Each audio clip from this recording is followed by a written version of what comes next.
que mën nañu jàll rapidement ci li nga xamante ne moom mooy la une des journaux sportifs donc dañ koy commencer ak xëtle yéenekaay bi di Rewmi Quotidien Sport. CAN 2027, la CAF écarte tout report. La compétition pourrait passer de 24 à 28 équipes. Absent à la CAN au Maroc, Assane Diao a repris l'entraînement. Je pense que c'est une très bonne nouvelle.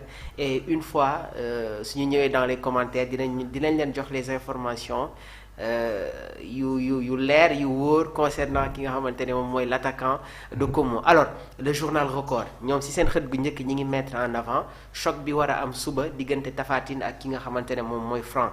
Donc Franc Tapha Tine ce dimanche. Ouais. Place au choc des mastodontes. Donc mu nekk combat bi nga xamante ne suba lay am. La fureur Franc man noonu laa koy woowee il ravage tout sur son chemin donc suba nag mu war a jàkkaarloo ak le géant du Baol Djibi jotoon nga ma jox une réaction sur ce combat là. Ouais. On verra demain. Ligue 1 15e et dernière journée qui va être champion à mi-parcours baptême du feu avec Chelsea Mamadou Sarr irréprochable neewoon naa leen bis bu footballé pour mu génnaat ci dispositif bi dina métti xam naa ne déjà am na ay questions yoo xamante ne nga ma ko posé léegi waaye doo ma ko posé léegi bu waa da ngay yàq émission bi alors Tribune Sport procès à Rabat les 18 supporters sénégalais auditionnés sans la présence de leurs avocats la plaidoirie fixé nañ ko au 19 février Arsenal freiné par Brentford donc mu nekkoon ni tamit match bi nga xamante ne dafa doon concerner la Premier League Arsenal qui est devant mais attention dañu nekk dans la deuxième partie de saison et Arsenal dafa am lenn loo xamante ne tàmmal nañu ko donc lii moo nekk ni ki tey la une des journaux sportifs Djibi de ce samedi 14 février. alors Mamour balaa ngay sori Arsenal dafa am lu mu ñu tàmmal ça veut dire quoi. C'est-à-dire que ça fait des années yi nga xamante ne depuis 2004 quasiment. Ouais. Arsenal avec cette belle génération composée de bons joueurs avant 2004 sax ñoom David Seaman. Mais même avec le actuel entraîneur Arteta a vécu cette époque-là aussi. Exactement. C'est-à-dire Arsenal depuis cette génération-là après les Thierry Henry ñoom Sylvain Wiltord. ñoom Bergkamp. Pires. ñoom Robert Pires. ñoom Ljungberg. ñoom Kanu. de grands joueurs Patrick Vieira. yi nga xamante ne jot nañu football ci boobule équipe Arsenal dafa nekk di dawaat ci li nga xamante ne moom mooy couronne Premier League bi. Après loolu Chelsea dañu ñëw avec l'arrivée de Roman Abramovich indi de très grands joueurs José Mourinho ñëw. Carlo Ancelotti. André Crespo. Shevchenko. William Gallas. Jérémy Nguitap. Après Didier Drogba. Beaucoup de joueurs yi nga xamante ne ils ont eu à défendre les Blues beaucoup de joueurs yi nga xamante ne ils ont eu à évoluer à Stamford Bridge ñoom Michael Ballack ñoom Essien ñoom Deco Paulo Ferreira José Bosingua John Obi Mikel John Obi Mikel bërki démb maa ngi gis sa réaction dama ko talagul rek mais moom xam naa ne mais moom lan mooy problème ak joueurs sénégalais yi gis naa récemment mu def ay quelques réactions naan je suis meilleur que ce joueur là Tony Kroos. John Obi Mikel a eu à faire une comparaison avec Tony Kroos man gisuma grand joueur boo xamante ne da ngay toog di tëkkonte avec une légende. c'est pas de l'élégance. Le passage de Tony Kroos Bayern Munich dem fële nga xamante ne moom mooy Real de Madrid. ayant joué avec de très grands joueurs. Avec 4 titres de champion. li mu jël ak le Real yow nga toog ne non je suis meilleur que Tony Kroos chance bi nga xamante ne am na ko mooy le fait d'aller au Real de Madrid un John Obi Mikel ki nga xamante ne mayul woon jàmm Nicolas Jackson et pourtant il est africain il devrait être le premier ambassadeur à défendre tey jii nii les sportifs issus de ce continent-là. On a vu ce qui s'est passé. Il doit montrer un peu d'élégance bàyyi yi muy def nii di génn des sorties médiatiques yi nga xamante ne ça n'a aucun sens dama ne woon nag loolu dinaa ci wax man je ne suis pas là pour défendre un joueur mais j'aime pas attaquer aussi un joueur mais par contre nag vu sa réaction ak attitude bi nga xamante ne moom lay afficher fu mu nekk nii c'est vraiment déplorable. L'Afrique a toujours eu de très grands joueurs. fi Didier Drogba tolloon Samuel Eto'o toll fa li Sadio Mané gagné Mohamed Salah Achraf Hakimi John Obi Mikel n'était pas à ce niveau-là bi muy nekk Chelsea sax c'était pas un élément incontournable. de l'effectif, ouais. Parce que il y avait d'autres joueurs yi nga xamante ne ñoom ñoo nekkoon ci kawam ñoom Essien. Michael Ballack ñoom Deco wax naa la ko. léegi nii ñoom Florent Malouda. auteur Nicolas Anelka c'est-à-dire niveau bi joueur yooyu noonu tolloon moom il faut l'accepter il n'était pas à ce niveau-là. am na yoo xamante ne sax bëgguñu ci dugg. mais les faits sont là mais quand même un peu de retenue parce que c'était un joueur très élégant ancien capitaine du Nigeria.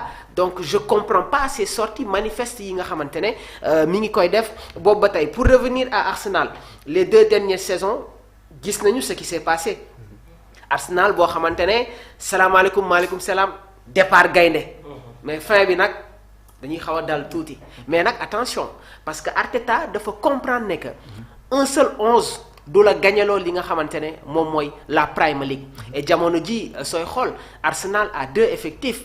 Parce que quand tu as Kepa Arrizabalaga qui se retrouve sur le banc nga am un joueur comme Mosquera ancien joueur du FC Valence mi ngi ci banc bi aujourd'hui il y a un ballottage entre Hincapié ak Calafiori nga am un joueur comme Ben White qui a eu à défendre les couleurs de Brighton nga am des joueurs comme Norgard qui se retrouvent dans cet effectif-là nga renforcer cette équipe avec des joueurs comme Eberechi Eze Gabriel Jesus Madueke Trossard Kai Havertz Sterling signé na démb Feyenoord Rotterdam.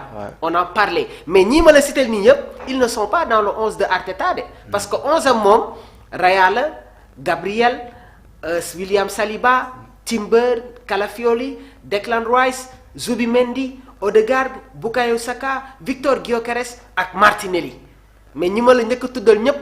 ñu ngi ci banc bi. donc aujourd'hui je pense que si cette équipe se retrouve dans tous les grande compétition muy la Ligue des Champions nga war a compétir ci Premier League bi war a jouer les coupes anglaises donc tu es obligé d'avoir un effectif étoffé léegi nag attention au retour des Citizens attention au yeneen retour yi nga xamante ne jamono jii nii équipe yi ñu ngi ñëwaat petit à petit mais si Arsenal aujourd'hui recommence à perdre des points face à des équipes comme Brentford ak yeneen équipe bi amaana dina am benn pression boo xamante ne dañu koy teg seen kaw et loolu ça peut être dangereux pour Miguel Arteta mais je pense que cette année-ci vu la méforme de certains clubs si Arsenal ne réussit pas à remporter cette édition-là pour ñu jëlaat ko dina nekk loo xamante ne dina xaw a compliqué dina nekk loo xamante ne dafay compliqué alors Mamour juste pour préciser benn affaire sànq yaa ngi ko doon wax concernant John Obi Mikel il faut dire que John Obi Mikel c'est plus de 10 ans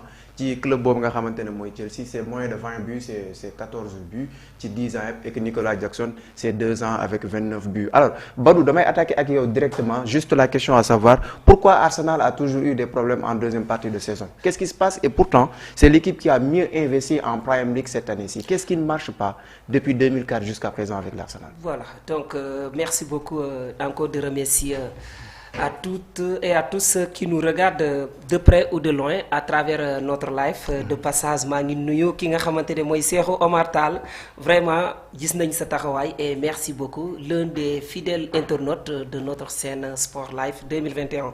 Donc la question que vous venez de poser je pense que bu fekkente ne ce que Mamou vient de dire c'est exactement ce qui se passe au niveau d'Arsenal parce que Arsenal boo xoolee les 3 dernières années Arsenal bu gars yi ne prix championnat bi da ngay gis mooy nekk au top mais au fur et à mesure ni championnat bi di dem c'est comme si day perte le niveau de leurs joueurs donc ce qui veut dire même au niveau des bancs de touche si on fait un petit constat da ngay gis ne au niveau parce que Angleterre n'oubliez pas benn équipe bu tuutee ba tuuti des football 4 compétitions différentes la Ligue des Champions bu fekkente Ligue des Champions la dem Coupe de la Ligue Coupe d'Angleterre et le championnat donc te Arsenal boo xoolee effectif bu muy am c'est comme si même s'il y a un changement mooy rondelle au niveau des 11 titulaires mais ça ne dépasse pas 4 toujours on voit les mêmes têtes et alors ces joueurs-là ñi nga xamante ne